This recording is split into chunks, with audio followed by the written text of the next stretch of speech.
Assalamualaikum Kak, selamat sore. Waalaikumsalam, sore Kak. Gimana kabarnya hari ini? Alhamdulillah baik Kak. Oke, sebelumnya saya akan memperkenalkan diri saya terlebih dahulu agar kita dapat melakukan konseling online sore ini dengan baik.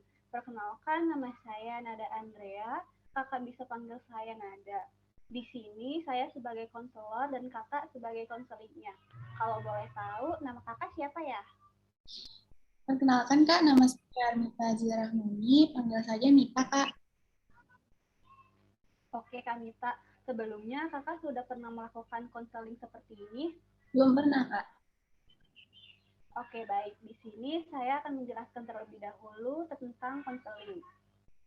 Konseling merupakan proses tatap muka yang terjadi antara dua orang yang terdiri dari konselor, yaitu saya sendiri, dan juga konseli, yaitu Kamita. Dalam konseling ini terdapat 3 asas yang harus kakak ketahui. Pertama, asas keterbukaan, yaitu klien harus secara terbuka untuk menceritakan semua permasalahannya yang ia miliki tanpa adanya rasa menutup-tutupi. Yang kedua, kesukarelaan, yaitu klien harus secara sukarela untuk menyampaikan semua jenis permasalahannya kepada konselor tanpa adanya paksaan dari pihak manapun. Dan yang terakhir yaitu asas kerahasiaan, di mana di sini saya sebagai konselor wajib merahasiakan segala permasalahan yang sudah klien saya ceritakan kepada saya. Apakah kakak sudah paham tentang konseling ini? Sudah paham Kak. Baik, apakah kakak ingin memulai menyampaikan permasalahannya kepada saya? Iya Kak, jadi di sini saya mengalami hubungan yang LDR dengan pacar saya. Dan sekarang saya merasa sudah sangat capek untuk melanjutkan hubungan LDR ini. Kalau boleh tahu, kakak sudah berapa lama menjalani hubungan LDR dengan pacar kakak? Sudah 2 tahun 5 bulan Kak. Wah, sudah terbilang cukup lama ya kak ya. Kalau boleh sih, bisa tidak kakak menceritakan terlebih dahulu apa yang menyebabkan kakak sudah mulai capek untuk melanjutkan hubungan ini?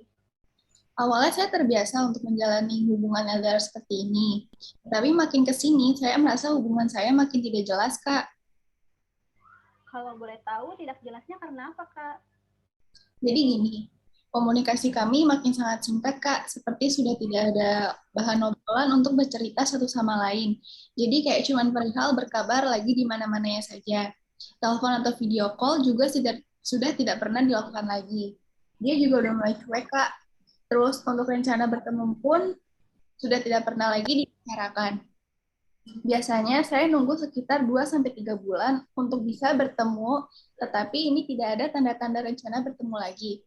Terakhir saya ketemu Desember tahun lalu, dan sekarang sudah memasuki bulan Mei. Jadi sudah sekitar 5 bulan kita tidak bertemu. Jadi hubungannya sudah seperti tidak ada apa-apanya lagi, Kak. Saya juga tidak mendapatkan feedback dari pasangan saya. Padahal walaupun kami LDR, saya tetap berusaha untuk melakukan yang terbaik buat dia. Tetapi dia tidak sebaliknya. Udah cukup banyak permasalahan saya di dia. Dari segi kepercayaan yang malah dikhianatin, komitmen yang tidak dijalankan hanya sekedar omongan, sering dibikin sedih, kecewa, overthinking, dan lain-lain. Pasti kakak merasa tidak nyaman dengan menjalankan hubungan yang seperti ini. Lalu, apa kakak sudah mencoba untuk membicarakan permasalahan ini kepada pasangan kakak? Sudah, Kak, tetapi saya lupa membahasnya dengan kepala dingin. Karena saya capek mesti ngebahas soal ini sama pasangan saya terus-menerus. Tetapi dia hanya meminta maaf dan hanya mengiyakan saja tanpa melakukan perubahan dalam hubungan ini. Oke, sejauh ini Kak Mita sudah menceritakan permasalahannya Kak. Permasalahannya dengan sangat baik dan juga sangat jelas. Sekarang kakak coba untuk menghela nafas terlebih dahulu dan habis itu baru kita lanjut lagi ke sesi konsolingnya.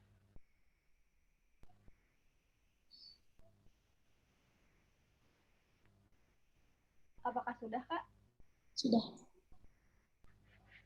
Oke, sekarang saya ingin tahu hubungan seperti apa yang kakak Mita inginkan. Jujur ya, Kak, Saya tuh ingin sekali hubungan seperti orang-orang pacaran lainnya.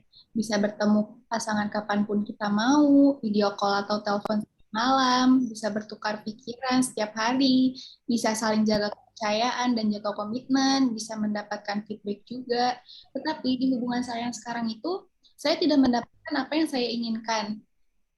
Kayak hanya di awal-awal saja merasakan kebahagiaan, tetapi makin ke sini tidak merasakan apa-apa. Oke, terus kenapa kakak bisa memilih hubungan LDR seperti ini? Karena pada awalnya waktu saya menjalankan hubungan ini, pasangan saya berjanji untuk bertemu 1 bulan sekali datang ke Jakarta.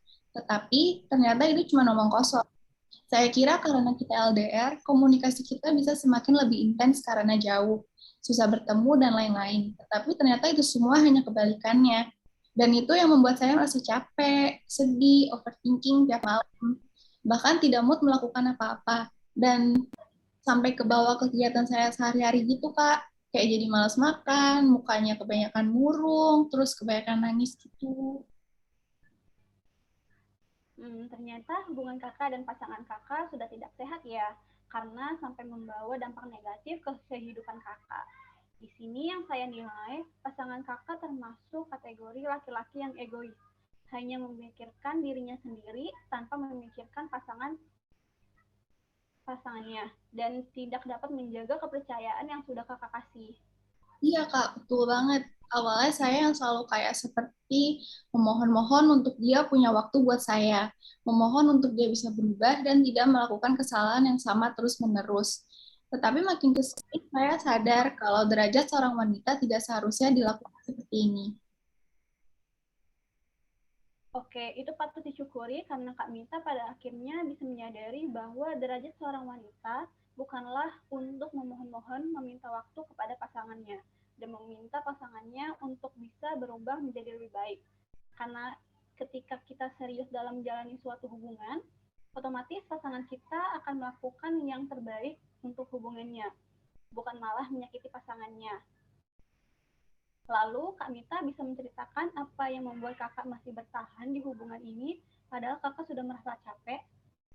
Hmm, Jujur, Kak, walaupun hubungan saya memang tidak seperti yang saya inginkan, tetapi saya takut untuk kehilangan dia gitu. Saya merasa bisa jadi diri saya sendiri. Dia juga sabar dan bisa memahami sifat dan karakter saya yang memang nangis, ngambek, masih kanak-kanakan gitu. Jika saya harus menyelesaikan hubungan saya takut tidak bisa menemui laki-laki seperti dia lagi. Saya masih suka berharap kalau dia bisa berubah nantinya.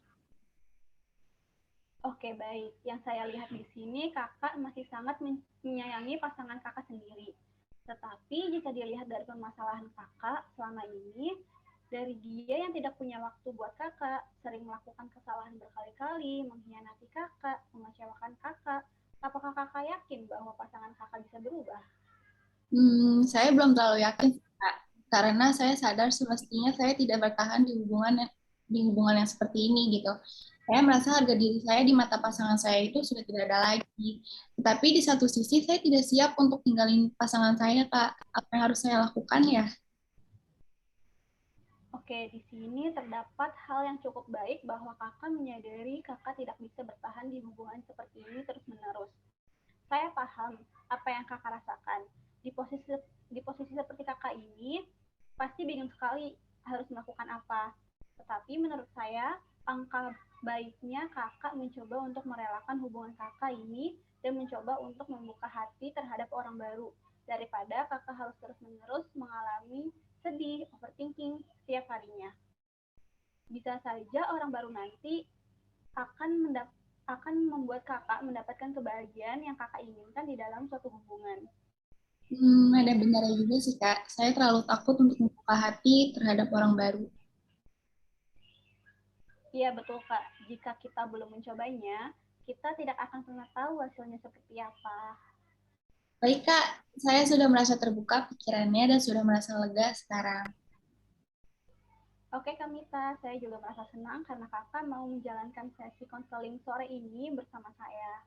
Terima kasih banyak ya, Kak, atas saran dan arahannya. Saya izin keluar dari Zoom ini ya, Kak. Oke, selamat beraktivitas kembali Kamita.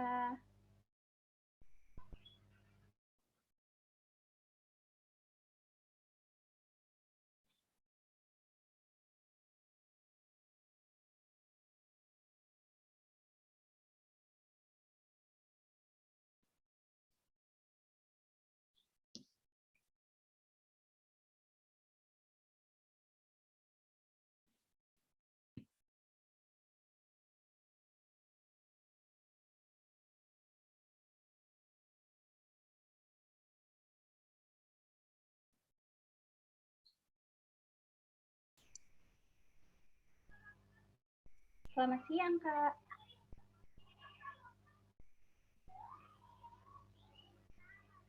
Selamat sore, Kak. Selamat sore, Nada. Bagaimana kabar kamu hari ini? Alhamdulillah baik, Kak. Kakak sendiri bagaimana? Alhamdulillah, saya juga baik. Hari ini dari Nada sudah ngapain aja? Hari ini saya hanya membereskan kamar saya saja, Kak. Baiklah, ada keperluan apa Nada mencari saya? Apakah ada sesuatu yang ingin diceritakan? Begini, Kak, beberapa minggu ini saya merasa malas sekali mengerjakan tugas. Saya juga merasa lebih suka bermain handphone seperti scrolling TikTok, Twitter, ataupun sosial media lainnya. Ketika saya sudah mau mengerjakan tugas dan membuka laptop, saya malah menonton YouTube dan tidak mengerjakan tugas saya. Selain itu, saya juga memiliki pekerjaan di mana saya harus mengedit foto dan juga mengedit data. Nah, lama-lama saya mulai merasa lelah sekali karena tugas saya belum selesai, pekerjaan saya makin banyak, dan saya mulai keteteran untuk mengerjakan tugas dan pekerjaan saya. Sudah berapa minggu kamu mengalami ini? Sudah sekitar 4 minggu, Kak. Lalu, apa masih ada lagi yang ingin kamu katakan? Saya sudah mulai merasa lelah aja, Kak, dengan diri saya ini. Saya juga takut mengecewakan orang-orang yang sudah percaya kepada saya. Kalau boleh tahu, apa sih yang kamu takutkan dari hal itu, Nat?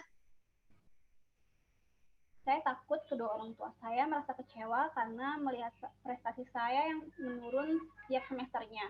Saya juga merasa takut dikeluarkan ataupun dipecat oleh bos saya karena kinerja saya yang setiap harinya menurun. Sekarang coba Nada jelaskan, apa saja sih yang kamu rasakan dari peristiwa yang kamu alami selama ini? Yang saya alami saat ini adalah saya mulai merasa tertekan dengan segala kewajiban yang belum saya lakukan. Saya juga merasa lelah, Kak. Baru saja memikirkan untuk mengerjakan tugas, tapi saya udah merasa malas untuk mengerjakannya. Saya juga merasa terlalu banyak menghabiskan waktu untuk hal yang tidak penting. Baik, saya turut prihatin dengannya. Saya juga mengerti dan dapat merasakan apa yang kamu rasakan saat ini. Tampaknya semua hal yang Nada ungkapkan kepada saya merupakan gambaran dari rasa kelelahan dan kekhawatiran Nada karena takut mengecewakan orang tua dan dikeluarkan ataupun dipecat dari pekerjaan Nada saat ini. Iya, betul, Kak.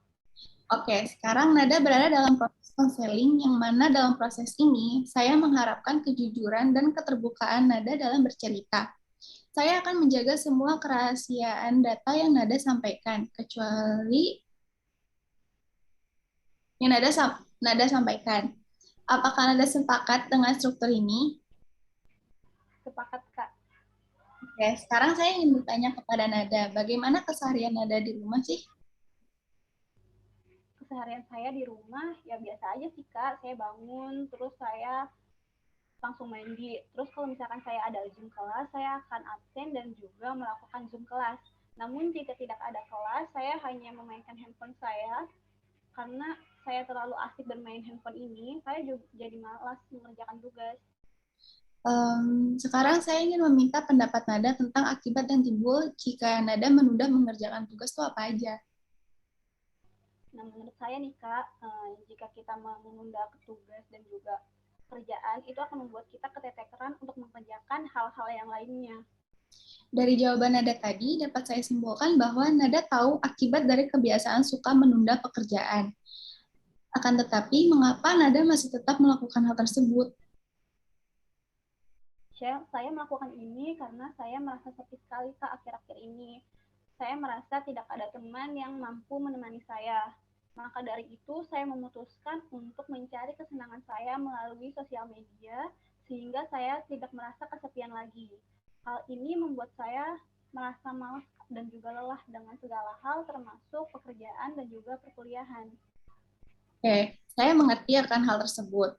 Tetapi itu merupakan tindakan yang kurang tepat. Nada sadar tidak bagaimana akibat kebiasaan menunda tugas dan pekerjaan ini baik pada diri Nada dan orang sekitar. Sadar, Kak, saya benar-benar menyadarinya. Akibat yang timbul pada saya karena saya suka menunda tugas dan pekerjaan adalah saya merasa keteteran dalam mengerjakannya. Saya juga membuat beberapa customer jadi rugi karena barang yang harusnya sudah berangkat menjadi kehambat karena saya lama update pekerjaan saya. Baik, dari jawaban yang dikemukakan oleh Nada, nampaknya kebiasaan Nada suka menunda pekerjaan adalah karena Nada merasa kesepian dan kurang refreshing ya. Betul Kak, saya mengakui bahwa saya merasa kesepian dan juga kurang refreshing. Saya ingin sekali jalan-jalan, tapi saya tidak tahu saya harus pergi kemana. Nada nggak perlu bingung ingin jalan-jalan kemana. Nada bisa pergi jalan ke suatu tempat yang Nada suka. Nada juga tidak perlu takut. Yang terpenting sekarang adalah Nada memperbaiki hal-hal yang membuat Nada suka menunda pekerjaan, sehingga kebiasaan itu bisa berkurang. Baik Kak, saya akan mengusahakan untuk mengatasi penyebab saya suka menunda pekerjaan saya. Saya juga akan meluangkan waktu untuk berjalan-jalan agar pikiran saya dapat bebas dari segala hal buruk. Atau mungkin saya dapat mengajak teman saya untuk mengerjakan tugas secara bersama melalui Zoom ataupun bertemu secara langsung. Bagus. Saya sangat senang mendengar kamu mengetahui apa yang akan kamu lakukan ke depannya. Apakah ada lagi yang ingin Nada ceritakan? Saya rasa cukup Kak. Oke, setelah proses wawancara konseling kita selesai, ada baiknya kita menarik beberapa kesimpulan agar konseling kita menjadi lebih efektif. Yang pertama, Nada mengalami masalah dengan diri sendiri dan orang-orang di sekitar Nada karena kebiasaan Nada suka menunda pekerjaan. Lalu yang kedua, kebiasaan Nada menunda pekerjaan karena rasa sepi dan lelah, sehingga Nada lebih suka mencari hiburan dengan scrolling sosial media. Dan yang terakhir, ketiga, Nada sudah mengetahui akibat dari kebiasaan menunda tugas, tetapi Nada tidak dapat mengubahnya karena merasa bingung untuk memulainya dari mana. Namun sekarang Nada telah mengetahui apa yang harus dilakukan ke depannya untuk mengurangi kebiasaan buruk ini. Iya benar Kak, sekarang saya telah mengetahui apa yang harus saya lakukan. Untuk kedepannya, saya akan mencoba untuk memperbaiki dan juga menerapkan arahan yang telah kakak berikan. Dan juga saya ingin mengucapkan terima kasih kepada kakak karena sudah mau mendengarkan keluhan saya sore ini. Sama-sama, saya senang sekali mendengar. Semoga keputusan yang telah Nada ambil akan bermanfaat dan membantu menjadi pribadi yang lebih baik. Apabila Nada mengalami masalah, saya siap untuk membantu Nada kembali. Kakak akan menunggu perkembangan Nada selanjutnya. Terima kasih kembali, Nada.